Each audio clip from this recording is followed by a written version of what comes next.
Bismillahirrahmanirrahim. Assalamualaikum warahmatullahi wabarakatuh. Alhamdulillah, wassalatu wassalamu ala rasulillah Nabiyyina Muhammadin wa ala alihi wa ashabihi wa mawalah. La hawla wa la quwwata illa billah, amma ba'd. Wa qala ta'ala fi kitabihil karim, a'udzu billahi minasy syaithanir rajim. Ya ayyuhallazina amanu istajibu lillahi walir rasul idza da'akum lima yuhyikum wa'lamu annallaha yahulu bainal mar'i wa qalbihi wa annahu ilaihi tuhsyarun. Sadaqallahul azim. Jamaah salat duhur Masjid Raya Al-Jabar yang dirahmati Allah, puji dan syukur marilah kita panjatkan kehadirat Allah Subhanahu wa ta'ala atas limpahan rahmat berkah, terutama hidayah dan taufiknya. Pada siang hari ini kita dengan khusyuk telah bersama-sama melaksanakan sholat duhur berjamaah di masjid kebanggaan kita, kebanggaan warga masyarakat Jawa Barat. Masjid yang indah dengan arsitektur yang sangat unik dan tersendiri. Karena itu mudah-mudahan terutama bagi saudara-saudara kami yang jauh menjadi satu kenangan tersendiri dengan kita berkesempatan untuk sholat duhur pada siang hari ini. Salawat dan salam semoga senantiasa Allah curahkan kepada panutan agung junjungan alam Rasulullah Sallallahu Alaihi Wasallam beserta keluarga dan para sahabatnya. Jamaah sekalian, melengkapi sajian ruhani pada siang hari ini, izinkan saya untuk menyampaikan kuliah singkat ya ba'da duhur dengan tema yaitu bekal-bekal utama menyambut bulan suci Ramadan 1445 Hijriah. Jamaah sekalian, ada sebuah pertanyaan yang cukup menggelitik. Kenapa kaum muslimin pada umumnya ketika hendak berhaji atau umroh, mereka begitu sibuk, begitu mengoptimalkan segala persiapan untuk membekali dirinya dalam rangka melaksanakan ibadah haji dan umroh. Sementara ketika akan memasuki bulan suci Ramadan, agaknya persiapannya itu relatif biasa-biasa saja. Salah satu jawabannya adalah karena memang perintah menyiapkan bekal untuk beribadah haji dan umroh itu disampaikan oleh Allah Subhanahu wa ta'ala itu secara eksplisit, secara terperinci di dalam Al-Quran, yaitu dalam surah Al-Baqarah ayat 197. Allah berfirman, wa tazawwadu fa inna khairaz zadi taqwa. Berbekalah kamu sekalian, sesungguhnya bekal yang terbaik adalah takwa. Nah, sementara untuk persiapan menghadapi Ramadan, memang ayat yang disampaikan itu tidak secara eksplisit, tetapi secara implisit. Karena itu maka ekspresi persiapan, penyambutannya pun itu dilakukan secara bermacam-macam. Dalam bentuk istilah yang berbeda-beda. Ada yang namanya munggahan, ada yang namanya botram, ya. Ada juga yang namanya sekarang alhamdulillah sudah mulai berkembang dan lebih lebih kental suasana keilmuannya, tarhib Ramadan, yaitu semacam upacara khusus dalam rangka menyambut bulan suci Ramadan. Saya kira ini sebuah fenomena tersendiri. Yang jelas kaum muslimin sesungguhnya ada semangat, dan keinginan kuat untuk mempersiapkan diri menyambut tibanya bulan suci Ramadan. Pertanyaannya adalah, bekal utama apakah yang seharusnya kita persiapkan dalam menyambut datangnya bulan suci Ramadan? Dalam kitab suci Al-Quran, Allah Subhanahu wa Ta'ala berfirman, sebagaimana sering kita baca dalam surah Al-Baqarah ayat 183. Ya ayyuhallazina amanu, wahai orang-orang yang beriman. Karena itu jemaah sekalian, maka kita dapat berkesimpulan bahwa bekal pertama dan utama yang harus kita siapkan dalam rangka menyambut bulan suci Ramadan adalah bekal iman. Dalam arti iman yang mantap. Kita diundang oleh Allah, diseru oleh Allah itu dengan seruan yang sangat istimewa dan berbeda dengan seruan yang lainnya. Ya ayyuhallazina amanu, wahai orang-orang yang beriman. Mengapa kata iman yang dipilih oleh Allah dalam seruan itu? Sebab iman itu sangat berpengaruh terhadap spirit, dorongan untuk melakukan kebaikan. Jadi ketika iman kita kuat, maka motivasi kita untuk melakukan berbagai kebaikan pun insya Allah itu sangat kuat. Tapi ketika iman kita lemah, maka jangan heran kemudian motivasi kita, dorongan kita untuk melakukan kebaikannya pun itu relatif lemah. Disinilah khusus dalam rangka menghadapi Ramadan, menghadapi saum, maka Allah sekali lagi memanggil kita dengan panggilan khusus. Ya ayyuhallazina amanu, wahai orang-orang yang beriman. Imam Ali As-Sabuni di dalam kitab Safwatut Tafasir, beliau menjelaskan satu penjelasan yang sangat bagus. Beliau berkata, nadahum bilafdil iman. Mereka, kita, kaum muslimin dipanggil oleh Allah dengan lafaz iman, itu minimal dua maknanya. Yang pertama adalah liyuharrika fihim, supaya Allah dapat menggerakkan, menggetarkan sesuatu yang ada di dalam diri mereka. Apa yang hendak digetarkan oleh Allah dengan lafaz iman itu? Masyairat ta'ah, yaitu pusat kesadaran ketaatan. Sebab ekspresi dan respon yang paling nyata yang harus ditampilkan oleh seorang mukmin ketika diseru oleh Allah, yaitu dengan pernyataan seperti terekam dalam Al-Quran, yaitu sami'na wa ata'na. Kami mendengar ya Allah dan kami siap untuk mentaatinya. Ibnu Abbas radhiyallahu anhuma bahkan beliau menjelaskan minimal dalam hati ketika kita dipanggil oleh Allah dengan ya ayyuhallazina amanu, maka setidaknya dalam hati kita segera sambut panggilan itu dengan pernyataan labbaik Allahumma wa sa'adaik.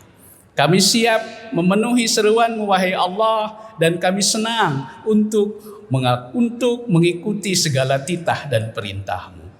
Jamaah sekalian, jika kondisi suasana batin kita sudah tergerakkan sedemikian, maka saya kira apapun beban perintah yang nanti akan disampaikan oleh Allah tidak akan dipandang sebagai sesuatu yang membebani, tidak akan dipandang sebagai sesuatu yang memberatkan, tapi ia akan dilihatnya setidaknya sebagai suatu kebutuhan. Bahkan mungkin pada tahap berikutnya boleh jadi ia akan dipandang sebagai suatu kenikmatan.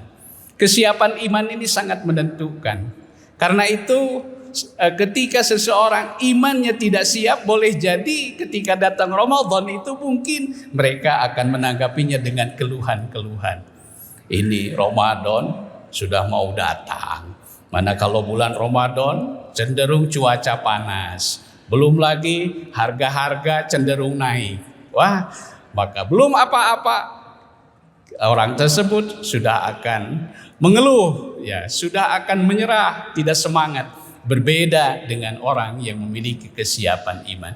Jamaah sekalian yang dirahmati oleh Allah, iman yang kedua itu fungsinya adalah apa? Ketika kita merespon dengan baik panggilan Allah berupa keimanan, yakinlah bahwa di dalam seruan itu Allah menjanjikan hakikat kehidupan yang sebenarnya, hakikat kehidupan yang bernilai dan bermakna. Juga di dalamnya dijanjikan kebahagiaan di dunia dan kebahagiaan di akhirat. Mari kita simak bagaimana Allah berfirman, ya ayyuhallazina amanu istajibu, wahai orang-orang yang beriman, istajibu lillahi walir rasul, penuhilah seruan Allah dan Rasul, idza da'akum, apabila dia menyeru kamu sekalian, lima yuhyikum, kepada sesuatu yang membuat hidupmu lebih bermakna. Saya baca barusan sekilas penjelasan dalam Mushaf Al-Jabbar ini. Yang dimaksud dengan lima yuhyikum di situ adalah seruan Allah menyeru kita kepada sesuatu yang bermartabat, bermakna, antara lain untuk berjuang di jalan Allah. Juga dimaknai sebagai li'i'la'i kalimatillah, untuk meninggikan kalimat Allah, mempopulerkan Islam, memuliakan Islam dan kaum muslimin. Dan juga seruan untuk berjuang secara lebih luas. Bahkan di dalamnya terkandung seruan, yaitu apa? Untuk supaya kita meraih kebahagiaan di dunia, terlebih di akhirat yang kekal abadi. Jamaah sekalian, inilah saya kira yang harus kita siapkan lebih mantap, yaitu bagaimana kita mempersiapkan diri dengan iman. Sebagaimana doa yang selalu kita panjatkan, Rabbana innana sami'na munadiyan yunadi lil iman an aminu bi rabbikum fa amanna Rabbana faghfir lana dzunubana. Itu poin yang pertama. Yang kedua, jamaah sekalian, bekal yang utama adalah bekal ilmu dan wawasan keislaman. Saya tambahkan ilmu dan wawasan keislaman. Sebelum Ramadan kita masih ada waktu, jamaah sekalian, untuk melakukan kembali muzakarah. Selain murojaah, juga muzakarah. Apa itu muzakarah? Mengingat ulang, mengingat kembali pemahaman keislaman kita, fikih kita, terutama fikih kita tentang saum. Supaya apa? Supaya ketika kita melaksanakan ibadah itu kita benar-benar paham sesuai dengan ilmu yang kita pahami. Jamaah sekalian, merujuk pada beberapa ayat dalam Al-Quran, maka kata saum itu terambil dari kata soma yasumu siyaman. Siyaman yang makna intinya dipahami oleh para ulama adalah menahan diri, al-imsak anisyai, menahan diri dari sesuatu. Secara bahasa, saum itu intinya adalah menahan diri dari sesuatu sesuai dengan keinginan hati. Karena itu secara bahasa kita sudah saum hakikatnya ketika kita menahan diri untuk tidak membicarakan hal-hal yang tidak sesuai dengan tuntunan hati nurani. Ini dibahasakan dengan saum dalam Al-Quran. Sebagaimana Allah jelaskan dalam surat Maryam, surat ke-19 ayat 26. Siti Maryam ketika didesak untuk menjawab perihal tentang anak yang dikandungnya, maka ketika itu Maryam tidak memberikan jawaban apa-apa. Ia hanya berkata, inni nazartu lirrahmani sauman. Sesungguhnya aku bernadar kepada Allah yang Maha Rahman. Nadarnya apa? Sauman, berpuasa. Tapi bentuk puasanya apa? Falan ukallimal yauma insiyya. Maka aku tidak akan berkata pada hari ini kepada siapapun. Ini yang dimaksud dengan puasa bicara. Jadi secara bahasa menahan diri dari sesuatu itu adalah puasa. Tapi dalam pengertian syariat yang dimaksud saum adalah al-imsaku anil mubtirat, menahan diri dari hal-hal yang akan membatalkan, yaitu nanti berupa makan, minum, wagisyanin nisa, dan juga mencampuri wanita-wanita yang dimulai sejak terbit fajar sampai terbenam matahari, tapi tentu dengan niat. Nah, dalam berpuasa itu wajib syarat wajibnya ditambahkan selain ia menahan diri juga dikuatkan yaitu niat. Karena itu Imam Syafi'i dan Imam Malik beliau berdua menegaskan bahwa syarat wajib saum itu antara lain adalah niat. Berbeda sekali dengan niat saum yang lain. Kalau saum sunnah kita bisa berniat kapan saja sepanjang kita belum batal, belum makan. Tetapi untuk niat saum Ramadan maka disyaratkan disebut namanya tabyid, di malam hari kan. Adapun teknis dan prakteknya dalam hal ini para ulama berbeda pandangan. Ada yang mengatakan niat itu cukup dilakukan di permulaan saja. Ada juga yang dikatakan, tapi Imam Syafi'i menekankan untuk lebih utamanya niat dilakukan setiap malam. Itu demi kemantapan. Jamaah sekalian yang dirahmati Allah Subhanahu wa taala. Nah, penting juga nanti kita catat yaitu untuk memperhatikan adab-adab di dalam saum. Salah satu adab selain niat tadi juga kita lebih banyak mengisi bulan-bulan, hari-hari dan malam bulan Ramadan yaitu dengan memperkaya ibadah kita, terutama bagaimana kita memperbanyak untuk berinteraksi dengan kitab suci Al-Quran, at-ta'ammul ma'al Quran, karena bulan suci Ramadan adalah bulan utamanya karena dia pertama kali diturunkannya kitab suci Al-Quran. Syahrul Ramadan alladzi unzila fihi Al-Quran. Jadikan bulan Ramadan sebagai bulan di mana kita bisa mengasah dan mengasuh jiwa kita dan pikiran kita yang dalam 11 bulan mungkin lebih banyak dijejali dengan informasi-informasi yang berbagai macam sumbernya.